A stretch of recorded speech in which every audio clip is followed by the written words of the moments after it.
We were studying anticoagulant drugs. हमें anticoagulant drugs पढ़ने के लिए सबसे पहले इंपॉर्टेंट चीज़ ये है कि हम ये पढ़ क्यों रहे हैं। एंटीकोएगुलेंट्स, ऐसी ड्रग्स जो कोएगुलेशन को नहीं होने दे। अभी तक हमें यह समझ में आ रहा है कि coagulation is a good process, it protects us from excessive blood loss. ठीक है, तो फिर हम ऐसी ड्रग्स क्यों खाएंगे? Why would we need anticoagulants? No, isn't it a logical question?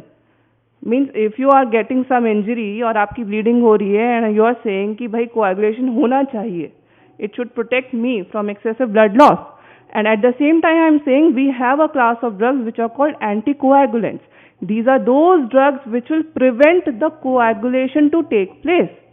Why would I need such drugs?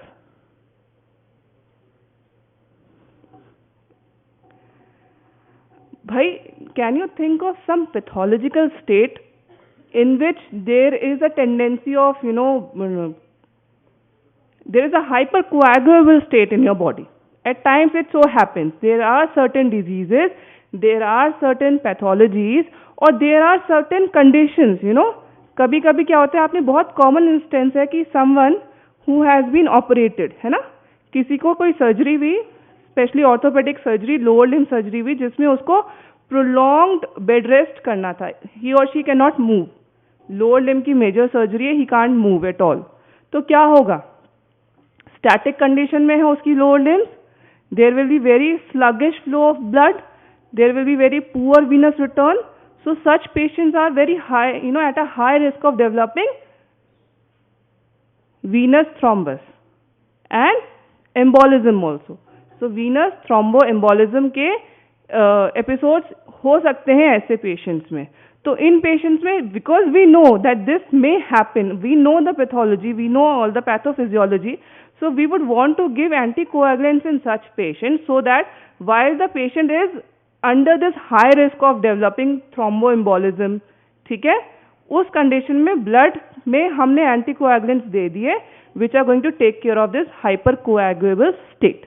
This is one example. So what I am trying to tell you is that there are certain instances, there are certain diseases wherein we need these anticoagulant drugs. Fine? Classification is very simple and I am sure अगर तुम थोड़ा सा भी ध्यान से सुनोगे you will really enjoy it. ठीक है? So classification अगर हम देखते हैं anticoagulant drugs की broadly, देखो in vivo and in vitro तो चलो ठीक है, let's not go in, don't get confused, complicate करने की जरूरत नहीं। अगर आप in vitro नहीं याद कर सकते हो, एटलीस्ट आप in vivo याद कर लो। ठीक है? In vivo में very simple, we have basically either parenteral anticoagulant drugs और oral anticoagulant drugs. सिंपल है, ऐसी एंटीकोएगुलेंट जो हम सिर्फ पैरेंटरली दे सकते हैं एंड ऐसी एंटीकोएगुलेंट जो हम ओरली भी दे सकते हैं। ठीक है? This I think first year से पीछा नहीं छोड़ा होगा इस डायग्राम ने। तो आइडियली ये तुम्हें बिल्कुल तुम्हारे स्पाइनल कॉर्ड तक पहुंच जाना चाहिए होता है इसको। ठीक है? So we will not go into much detail. अगर आप इंटरेस्टेड हो तो you can go back and refer to this. It is very simple. What I had just told you is a coagulation cascade. It is just a pictorial depiction of that. हमारे पास हमारे coagulation cascade के two main arms होते हैं, extrinsic and intrinsic pathway. ठीक है? किसी भी एक point of time पे depending upon the insert, depending upon the trigger, मैंने आपको थोड़ी देर पहले क्या बोला था कि there is a trigger, एक trigger होता है first which causes the activation of our clotting factors. वो ट्रिगर का होना ज़रूरी है। जब तक वो ट्रिगर नहीं मिलेगा हमारे क्लॉटिंग फैक्टर्स एक्टिवेट नहीं होंगे, they will be staying in their inactive form. तो depending upon the trigger, say for example if it is a tissue injury, it is an external trigger, it is happening outside the body, बाहर से एक trigger आया, तो that trigger is going to start and that will initiate your extrinsic pathway. ठीक है, which is starting with factor 7, right? This is just for your general knowledge. मतलब general knowledge तो क्या।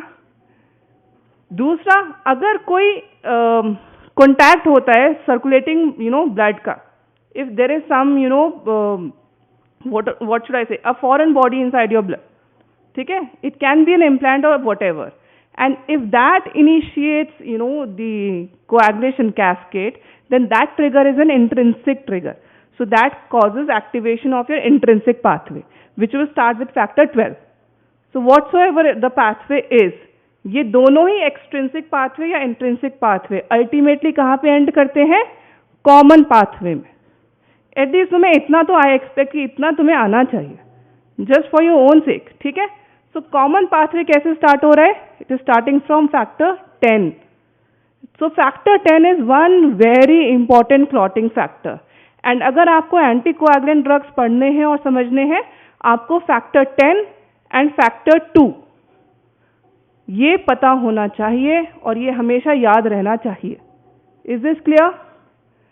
सो कॉमन पाथवे में हमारा factor 10 है, जो 10 से 10A में कन्वर्ट होता है. Activated form is 10A. ठीक है. This 10A, why are you talking?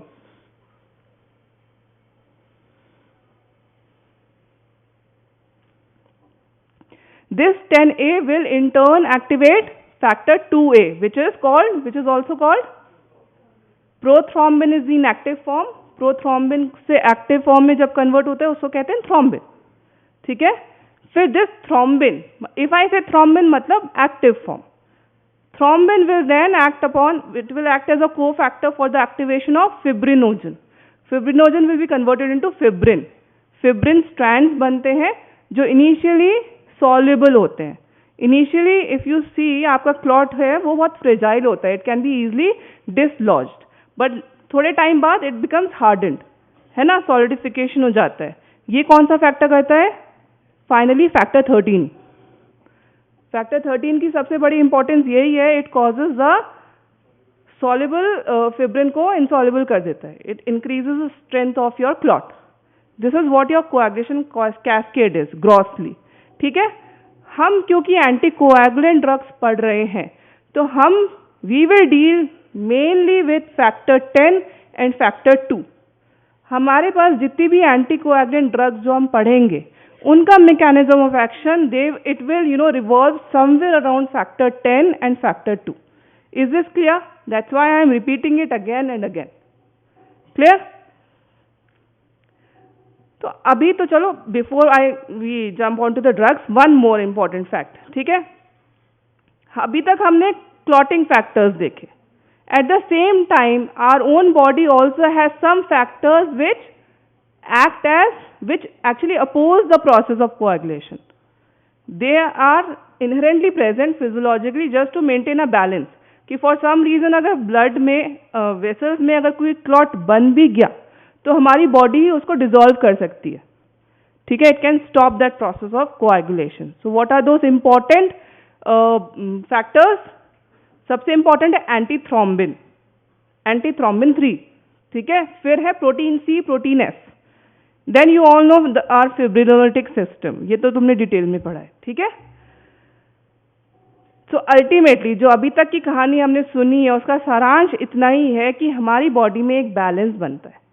जब इंजरी होती है तो क्लॉट बन जाना चाहिए. ठीक है.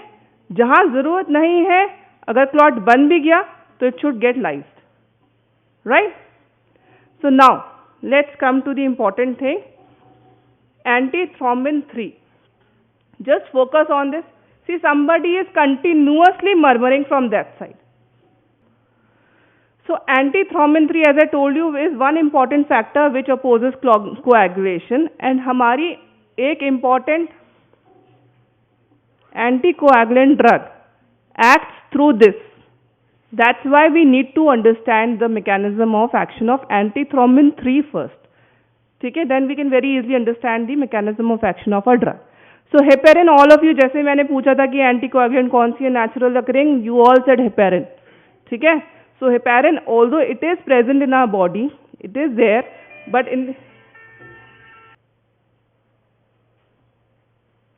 in this diagram if you can see this blue part, that is antithrombin 3. ठीक है. So antithrombin 3 is basically what? It is actually a protease. It is also an enzyme. ठीक है. When it comes in contact with any clotting factor. ठीक है. Loken की hypothesis सबको पता है. So it goes and binds to a clotting factor and then it inactivates it. That's how it is going to oppose the coagulation. Any clotting factor, antithrombin 3 will go and bind to that clotting factor and inactivate it. ठीक है? But normally, physiologically, in the absence of any drug, this process is very slow. ठीक है? It is very slow. So, इस reason से हम antithrombin 3 को suicide inhibitor बोलते हैं. सुसाइड इनिबिटर क्यों? Because it is like a suicide only, कि यू नो कि अगर आप क्लॉटिंग फैक्टर के पास जाओगे तो you will also be destroyed, but invariably you will destroy the clotting factor also. ठीक है? So it is actually in order to inactivate the clotting factor it itself getting destroyed. ठीक है? So that's how antithrombin 3 acts. ठीक. Let's come to heparin, because heparin acts through antithrombin 3. अभी जो मैंने image दिखाई थी, it is just a part of the picture. We will see the entire picture in the next subsequent slides. So let's first see what heparin is. ठीक है? So heparin is present physiologically in the mast cells.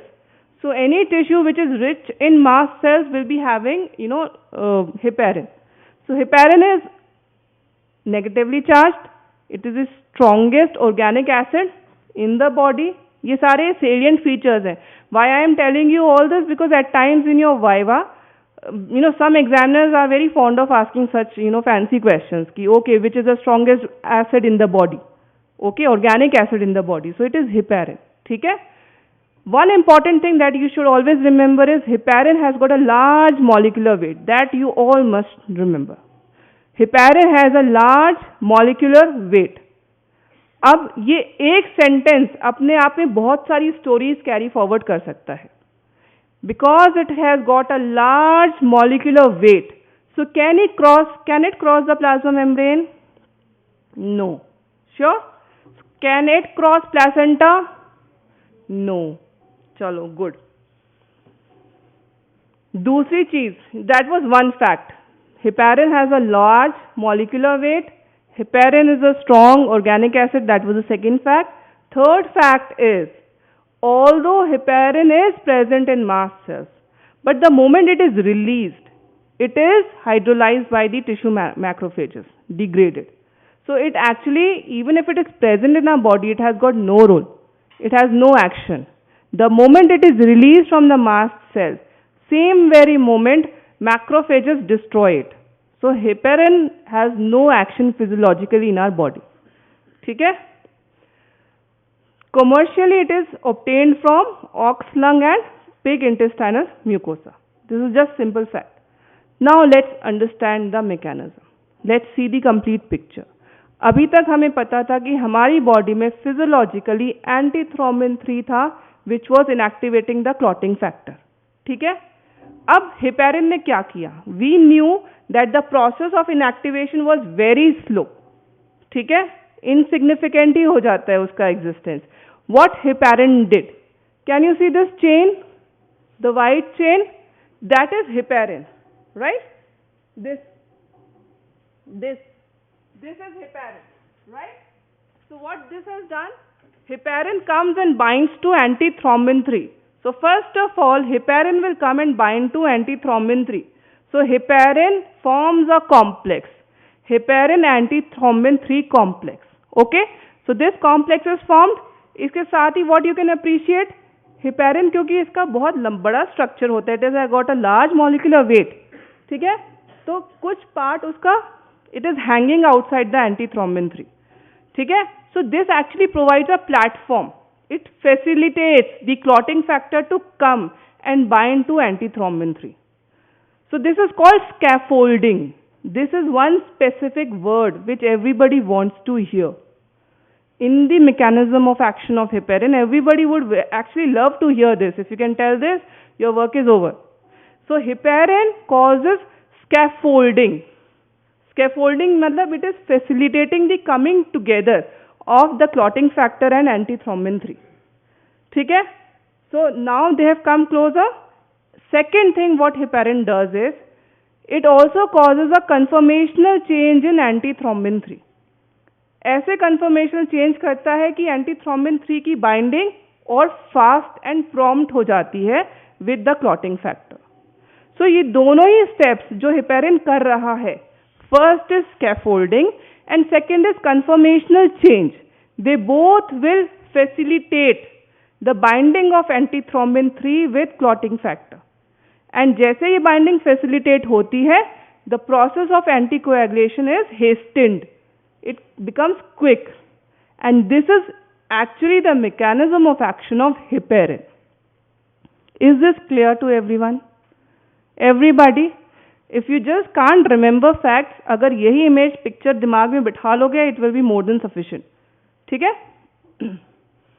Once antithrombin 3 and clotting factor bind, heparin can easily dissociate and go and act somewhere else, right? So this is just what I showed. This is just, I'll just read it out. Heparin enhances the action of antithrombin 3 in two ways. First is the long heparin molecule provides a scaffolding, ठीक है, for the clotting factors.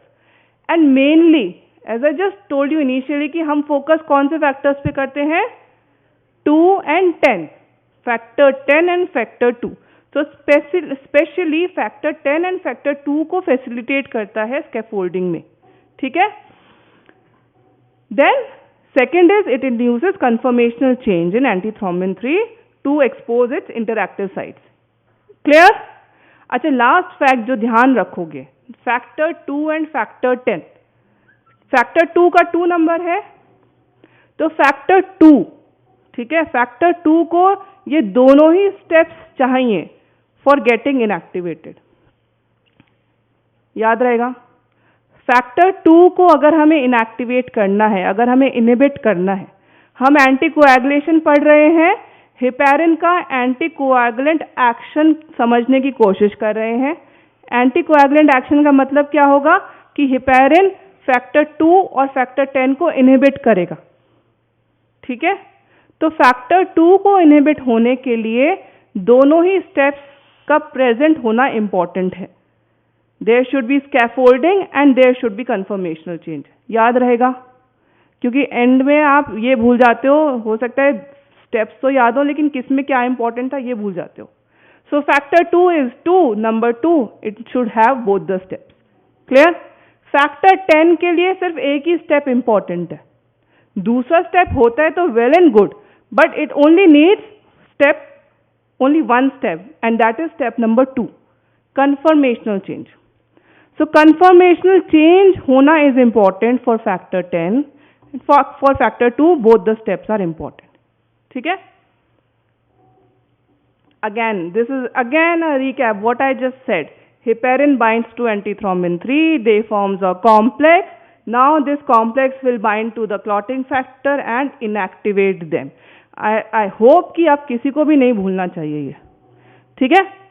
कुछ important facts जो हैं अब आप खुद से ही जज करके बताओ, हेपेरिन क्या डायरेक्टली एक्ट कर रहा है या इनडायरेक्टली एक्ट कर रहा है? इनडायरेक्टली कर रहा है, बिकॉज ये सीधे फैक्टर 2 के पास तो जा नहीं रहा, फैक्टर 10 के पास भी नहीं जा रहा, वो क्या एक मैसेंजर को एक्टिवेट कर रहा है कि भाई तुम जाके उसको मारो। सो इट इज एक्टिंग इनडायरेक्टली, ठीक है। फैक्टर 7 कभी भी नेवर गेट कंफ्यूज। मैं तुम्हें सिर्फ इसलिए ये फैक्ट बता रहे हैं कि कभी कभी कंफ्यूज हो जाते हो, तो कुछ कैसे भी याद तो रखो कि फैक्टर 7 का कोई लेना देना नहीं है हेपेरिन से, ठीक है। That means intrinsic and common pathway is affected with heparin and not the extrinsic pathway, ठीक है। That was one action of heparin, that was anticoagulation, ठीक है। Primarily, heparin is to be used for anticoagulation action only, but these two actions of heparin also you should know. Heparin can inhibit platelet aggregation also. This is one fact. For you, just take it as a fact. Heparin inhibits platelet aggregation. ठीक है, मतलब heparin platelet से bind करता है and it can inhibit their functioning. But कभी कभी ऐसा observe किया गया है कुछ individuals में, जब हेपेरिन प्लेटलेट से बाइंड करता है तो उन इंडिविजुअल्स की बॉडी में कुछ एंटीबॉडीज बननी शुरू हो जाती हैं which tries to then destroy those platelets which are bound to heparin. It's seen in some individuals. तो ऐसा अगर कुछ लोगों में होता है, क्या हो रहा है कि उनकी बॉडी में एंटीबॉडी बन रही है which is destroying the platelets, तो अल्टीमेटली इन लोगों में क्या होगा? platelet count will increase or decrease? Decrease, and that is called thrombocytopenia. So that condition in which, in those individuals who are given heparin, and that heparin binds to platelet, and because of this heparin platelet complex, उस individual की body में antibodies बन जाए जो उन platelets को destroy करने लगे, तो उस कंडीशन को हम बोलते हैं heparin induced thrombocytopenia, hit, HIT, hit syndrome. ठीक है, hit syndrome. So it is one limitation of use of heparin, one important side effect of heparin. Clear? तीसरा एक्शन हेपेरिन का है, इट में activate the lipoprotein lipase enzyme eight में cause लाइपीमिया, मतलब lipids की clearing कर देता है. ब्लड कभी कभी क्या होता है ना, टर्बिड हो जाता है because of presence of fatty acids.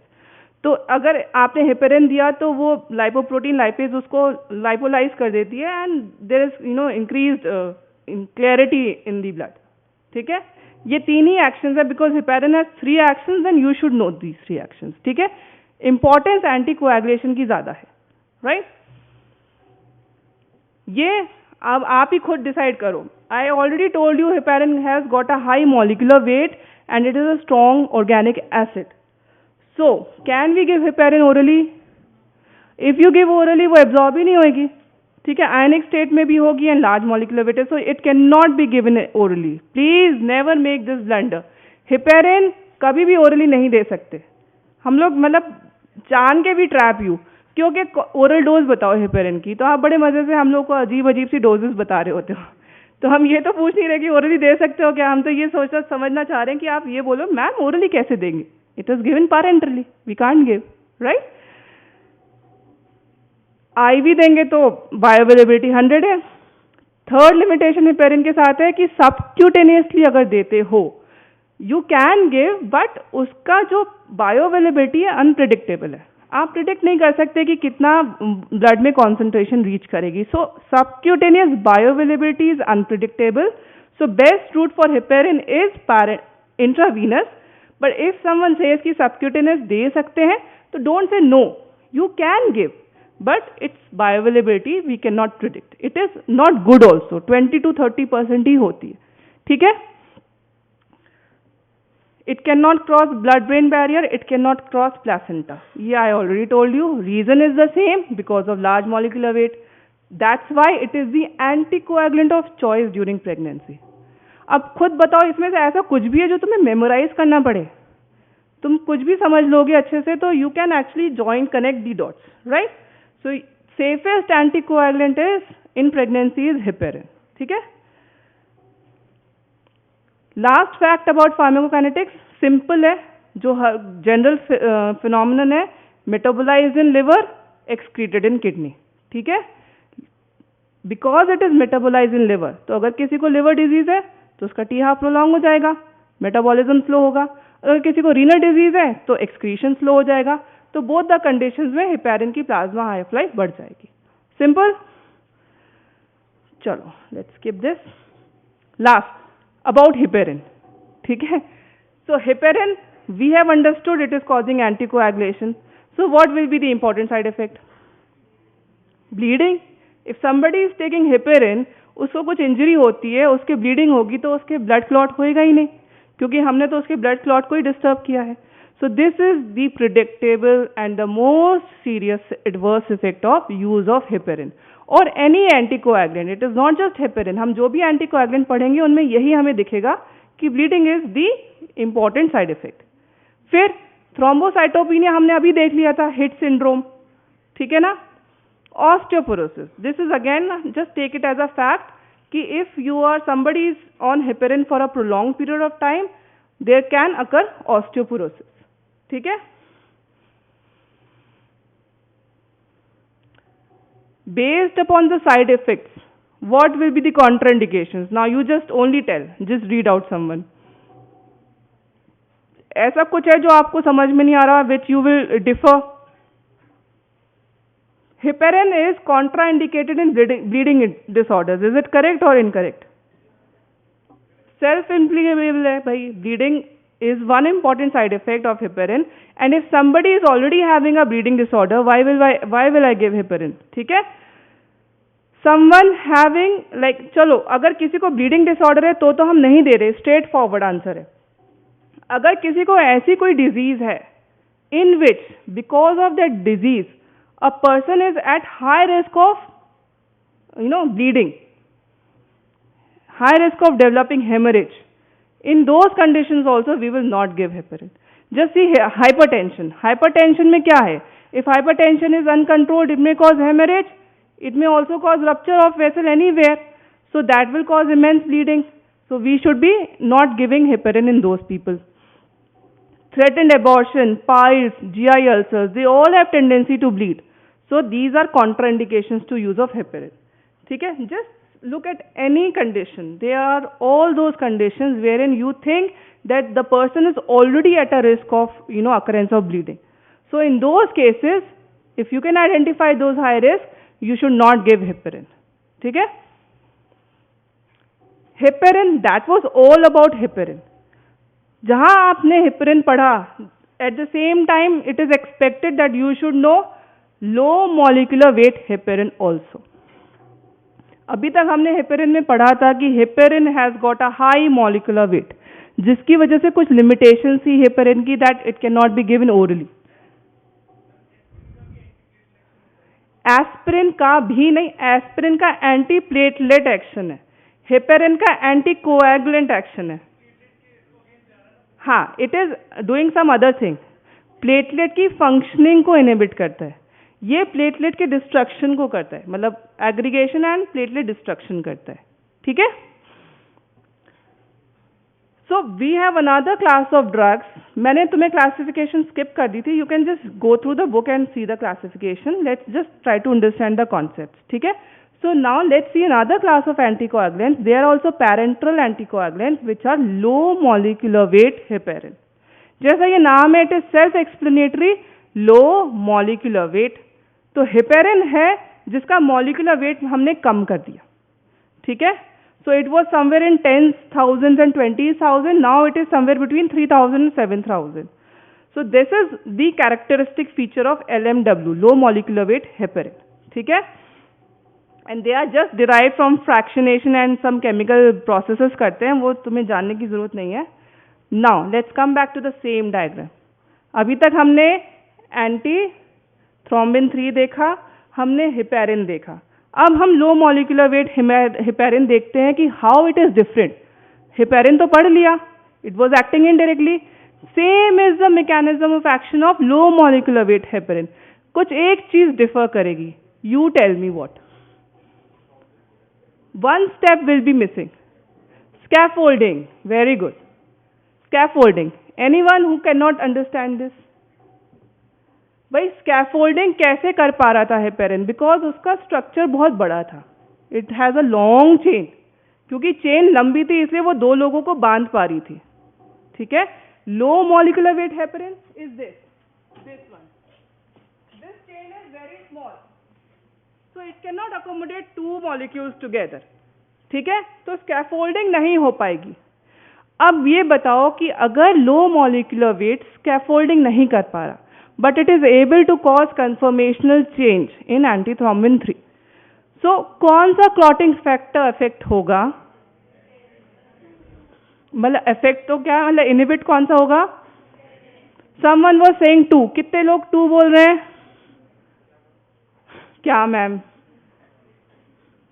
I said low molecular weight heparin cannot cause scaffolding, but it can cause conformational change. तो कौन सा क्लॉटिंग फैक्टर इनहिबिट होगा और कौन सा नहीं होगा? फैक्टर 10 इनहिबिट होगा. Very good. एंड फैक्टर 2 नहीं होगा, क्योंकि फैक्टर 2 तो अड़ा हुआ है कि भैया हमको तो स्कैफोल्डिंग भी चाहिए. ठीक है? नहीं हो पाएगी तो हम इनहिबिट नहीं होंगे. Is this clear? Very good.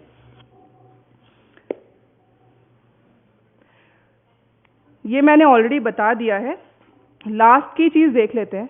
हमको पता है कि heparin is inhibiting platelet, as you said anti platelet action है. ठीक है? लो मॉलिक्यूलर वेट हेपेरिन, पहली चीज तो मैकेनिज्म में थोड़ा सा डिफरेंस आ गया. दूसरा, लो मॉलिक्यूलर वेट हेपेरिन का एंटी प्लेटलेट एक्शन इतना स्ट्रांग नहीं है जितना हेपेरिन का है, तो ये प्लेटलेट काउंट को इतना ज़्यादा डिक्रीज नहीं करता. It may cause thrombocytopenia. Please always remember this कि low molecular weight heparin is not free from causing thrombocytopenia, but it causes lower incidence of thrombocytopenia and it is less severe. ठीक है, so absolutely नहीं करेगा कि ऐसा नहीं कि नहीं करेगा कभी, but it will, severity will be less, incidence will be less as compared to heparin, right? फिर हेमोरेजिक कॉम्प्लिकेशंस कम होंगे क्योंकि सिर्फ एक ही फैक्टर को डिस्टर्ब कर रहा है और प्लेटलेट्स को भी कम डिस्टर्ब कर रहा है. तो as compare to heparin, why I am stressing upon, because at times in viva and even in your exam you may get a short note simply stating what are the advantages of low molecular weight heparin over heparin. ये straight away question आता है and it is one favourite question. Even you can get it in your viva. ठीक है, that's why you have to prepare it separately. So low molecular weight heparins will cause less hemorrhagic complications, it will cause less thrombocytopenia, and elimination is primarily renal. तो अगर किसी को kidney disease है तब हम नहीं दे पाएंगे. ठीक है, फिर हमने देखा था कि सबक्यूटेनियसली हम हेपेरिन दे रहे थे लेकिन bio availability was very poor and unpredictable. Low molecular weight heparin की क्या दिख रही है बायो अवेलेबिलिटी? 70 to 90. ठीक है, so bioavailability using subcutaneous route is very good. This is another advantage of low molecular weight heparin. ठीक है, last, इसका plasma half life is very long as compare to heparin. तो हम once daily injection दे सकते हैं. आप imagine करो, heparin हम पैरेंटरली ही दे सकते हैं, इंट्रावीनसली ही दे सकते हैं. जस्ट इमेजिन हम किसी पेशेंट को फ्रीक्वेंटली इंजेक्शन दे रहे हैं, many times a day. Is that more comfortable or giving him an injection once a day? So this is an advantage of low molecular weight heparin because it has got a long T half, so we can give once daily subcutaneous or IV injection. ठीक है, मैंने deliberately APTT और वो छोड़ दिया है because तुम लोग के रिस्पॉन्स को देख के अगर मैंने ये पढ़ाना शुरू किया तो तुम लोग बातें करना शुरू कर दोगे. Fearing that, but this you please take it as your homework. If you know this, that will be very good. APTT क्या होता है? मैं सिर्फ इतना बता सकते हैं. Please just don't talk. ठीक है, I'll just give you one fact. If any drug is affecting factor 2, या any drug छोड़ो, if factor 2 is affected, if factor 2 is inhibited, तो APTT will get prolonged. ठीक है, clear है? Factor 2 is prothrombin. ठीक है, इट इज इंपॉर्टेंट कि जैसे ही हमारी इंजरी होती है, इंजरी से क्लॉट फॉर्मेशन तक का जो टाइम है it should be very brief. अगर वो टाइम प्रोलॉन्ग हो रहा है दैट मीन्स APTT प्रोलॉन्ग हो रहा है, दैट मीन्स फैक्टर 2 कम है, कम काम कर रहा है. ठीक है, तो हेपेरिन प्रोलॉन्ग्स APTT. मैं सिर्फ इतना बता सकते हैं, बाकी पढ़ना है तो प्लीज पैथोलॉजी में पढ़ लेना. ठीक है, low molecular weight heparin does not affect APTT. Now why? Because it is not affecting factor 2 at all. अभी तो मैकेनिज्म पढ़ा था ना कि फैक्टर 10 को ही अफेक्ट कर रहा है, फैक्टर 2 को अफेक्ट ही नहीं कर रहा, इसीलिए APTT भी नहीं अफेक्ट करेगा. अगर समझोगे तो कभी नहीं भूलोगे. ठीक है, indications I am skipping, you can please read. ठीक है, Fondaparinux again is important drug. मैं सिर्फ इसलिए मेंशन कर रहे हैं because you may get a short note on this drug as it is. ठीक है, क्या कौन? नहीं, वो भी नहीं करता. मॉलिक्यूलर वेट कम है लेकिन ऐसा नहीं कि बहुत कम है. ठीक है, उसको भी हम पैरेंटरली ही दे रहे हैं. ठीक है, Fondaparinux again is important because दो तरीके से important है, clinically also and theoretically also you can get a short note on this. ठीक है, it is exactly like low molecular weight heparin. I'll just spend half a minute on this. It is exactly like low molecular weight heparin. एक advantage है, इसकी subcutaneous bioavailability 100% है. Low molecular weight heparin की it was somewhere between 70 to 90. तो even this is all the more good कि it can be given subcutaneously. ठीक है, Kidneys excretion and just like low molecular weight heparin, so cannot be given in renal disease. Action, it is even longer than low molecular weight heparin, 17 hours. ठीक है? So बाकी I am not mentioning, but that doesn't mean that's an end to this drug. Rest everything is similar to low molecular weight heparin. This, no, I am not. We'll just spend 5-10 minutes more and we are finished with the class. ठीक है? So far we have read parenteral anticoagulants, जिसमें मैंने सिर्फ मोटा मोटा prototype बताया है तुमको. हेपेरिन पढ़ाया है, लो मॉलिक्यूलर वेट हेपेरिन पढ़ाया है, फोंडापेरिनेक्स मेंशन कर दिया. बाकी क्लासिफिकेशन प्लीज कंप्लीट कर लेना, बुक में से पढ़ लेना. ठीक है? मैकेनिज्म सब सेम है. It is self explanatory now, you can understand it very well. एक चीज मैंने तुम्हें नहीं बताई है, हेपेरिन का एंटागोनिस्ट होता है, एंटीडोट. ठीक है? अगेन एंटीडोट है, it is very simple, 1 short paragraph है, please go and read it. मैं इसलिए मेंशन कर रहे हैं, कभी कभी इस पे भी शॉर्ट नोट आता है, तो डोंट स्किप इट कि it was not taught so it is not important. It is important but it's very easy to read. ठीक है? प्रोटामीन सल्फेट होता है, हेपेरिन का एंटीडोट कह लो या एंटागोनिस्ट कह लो. ठीक है? सो हेपेरिन की अगर ओवरडोज है और we have to give something which will actually antagonize the action of heparin, that is protamine. ठीक है? Now let's focus on the another important class of anticoagulant, totally different, which is oral anticoagulant drug. आप सबने बहुत बार सुना होगा इसका नाम, warfarin. It is one drug. Oral anticoagulant doesn't mean warfarin only. Classification is big. Please read the classification. But warfarin किसी ने नहीं ऐसा होगा कि जिसे सुना ना हो. कहाँ कहाँ सुना है? Very good. And HIV में कहाँ पढ़ लिया? ड्रग इंटरैक्शन बहुत हेपेरिन का होता है. क्यों होता है? Very good. मतलब I am so happy to hear this from you now. तुम लोग पढ़ने लगे हो लगता है. Very good. सो वॉरफरिन ने बहुत परेशान किया होगा तुमको, right from general pharmacology till here. It has got a narrow therapeutic index, so हमें अभी भी परेशान करेगा. ठीक है? माइक्रोसोमल एंजाइम से इसका मेटाबॉलिज्म होता है, तो ड्रग इंटरैक्शन बहुत खतरनाक वाले हैं, तो हमें बहुत परेशान करेगा. ठीक है? फिर व्हाट एल्स डिड यू से? I am forgetting something. Narrow therapeutic index, zero order kinetics follow करता है. ठीक है? चलो, तो वॉरफरिन हम सब जानते हैं, अब पहचान लेते हैं. ठीक है? तो वॉरफरिन का मैकेनिज्म पहले समझ लो. वॉरफरिन पे लॉन्ग नोट आ जाता है. वॉरफरिन का mechanism of action is very simple. अगर हम एक लाइन में समझे तो warfarin is going to inhibit the functioning of vitamin K. तुमने विटामिन के पढ़ा हेमेटोनिक्स में? उसका कुछ मैकेनिज्म पढ़ा कि विटामिन के क्या कर रहा है? नहीं पढ़ा. अच्छा, विटामिन के डिपेंडेंट क्लॉटिंग फैक्टर्स कौन से हैं? अरे यार, ये तो फिजियोलॉजी है. विटामिन के डिपेंडेंट क्लॉटिंग फैक्टर्स कौन से हैं? 2, 7, 9, 10. ना ऐसे ना सोते सोते भी याद होना चाहिए तुम्हें. 2, 7, 9, 10 भूल सकते हो क्या? 2, 7, 9, 10. So why we say it is vitamin K dependent clotting factor?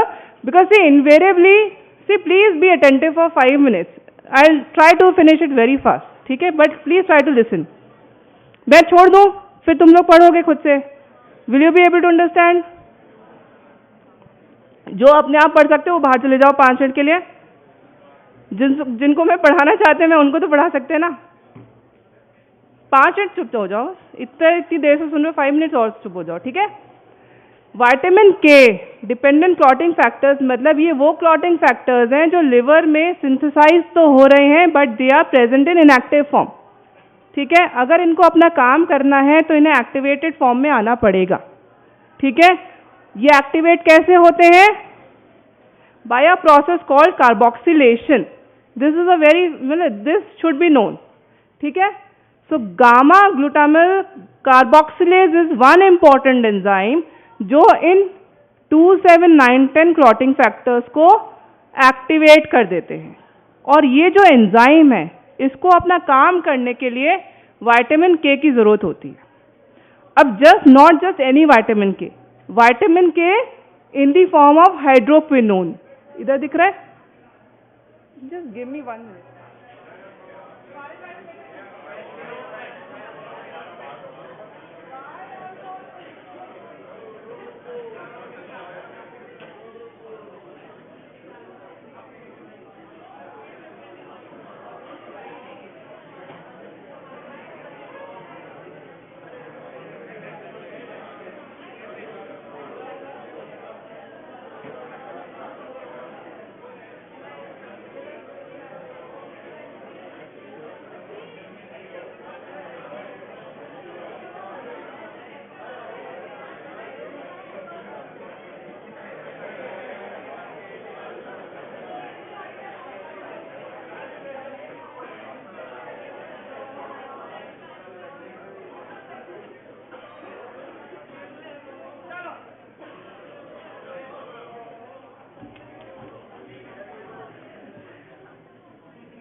Vitamin K hydroquinone form में ही गामा ग्लूटामिल डिकार्बोक्सिलेज को एक्टिवेट कर सकता है, हेल्प कर सकता है, ठीक है। तो स्टोरी में कॉम्प्लिकेशन कहाँ से आई? Vitamin K hydroquinone will act as a cofactor for gamma glutamyl carboxylase. इस प्रोसेस में 2, 7, 9, 10 तो एक्टिवेट हो जाएंगे, लेकिन उसका रिजल्ट कॉन्सिक्वेंस क्या है? Vitamin K will be at loss. कैसे? Vitamin K gets converted into epoxide form which is of no use. तो अब इस इपॉक्साइड फॉर्म को वापस हाइड्रोक्विनोन फॉर्म में लाने के लिए हमें एक और एंजाइम चाहिए, विटामिन के इपॉक्साइड रिडक्टेज। हम ये क्यों पढ़ रहे हैं? क्योंकि यही वो एंजाइम है जिस पे वॉर्फरिन एक्ट करती है, ठीक है। Warfarin inhibits epoxide reductase enzyme. अब क्योंकि ये एंजाइम इनहिबिट हो जाती है तो विटामिन के हाइड्रोक्विनोन फॉर्म में नहीं बन पाता, because it is not available. तो गामा ग्लूटामिल कार्बोक्सिलेज एंजाइम अपना काम नहीं कर पाएगी, तो क्लॉटिंग फैक्टर्स एक्टिवेट नहीं होंगे। तो विटामिन के डिपेंडेंट क्लॉटिंग फैक्टर्स को इनहिबिट करता है वॉरफेरिन। क्लियर है? अब ये एक फैक्ट है जो आपको शायद पता हो already. This is the plasma half life of factors 2, 7, 9, 10। किसी को याद थी? अब याद कर लेना। This is important. क्यों इंपॉर्टेंट है? तुम्हारे एमसीक्यू सॉल्व करने में भी इंपॉर्टेंट है, हेल्प करता है। 2, 7, 9, 10 में से 2 अगर हटा दो तो ऐसे याद कर लेना 7, 9, 10। 7, 9, 10। 7 की शॉर्टेस्ट टी हाफ है, फिर आता है 9, फिर आता है 10, एंड 2 की सबसे लॉन्ग है। 2 की तो आदत ही है साइड में हट के चलने की, तो 2 इज द लॉन्गेस्ट, ठीक है। 60 hours. Now you tell me, if we give warfarin to someone and it is inhibiting the activation of these factors, तो कौन सा फैक्टर सबसे पहले प्लाज्मा में कम होएगा? 7, करेक्ट। कौन सा फैक्टर सबसे लेट तक रहेगा प्लाज्मा में? सेकंड। समझ में आई? नहीं आई? मान लो इस एक पॉइंट पे अपना लिवर सही काम कर रहा था, उसने 2, 7, 9, 10 बना के रिलीज कर दिया ब्लड में, दे आर एक्टिवेटेड फॉर्म में है। 2 की हाफ लाइफ 60 आवर्स है, 7 की, 9 की और 10 की 6 एंड सो ऑन है, ठीक है। अब मैंने वॉरफरिन दे दी इस पॉइंट पे, वॉरफरिन ने जाके विटामिन के का तो एक्शन कट कर दिया कि now you can not act, लेकिन जो ऑलरेडी ब्लड में रिलीज क्लॉटिंग फैक्टर्स हैं वो तो रहेंगे, वो अपना प्लाज्मा टी हाफ तो निकालेंगे ही। तो जिसका टी हाफ कम होगा वो पहले खत्म हो जाएगा, जिसका सबसे लंबा होगा सबसे लंबे समय तक रहेगा। So this again is very favorite question, people ask कि what will happen in which order, right. Last is dose regulation in warfarin, because अब हमें पता है कि warfarin is very notorious, it has got low therapeutic index, it has got zero order kinetics, so it has got very high tendency of causing bleeding. अगर हमने blood में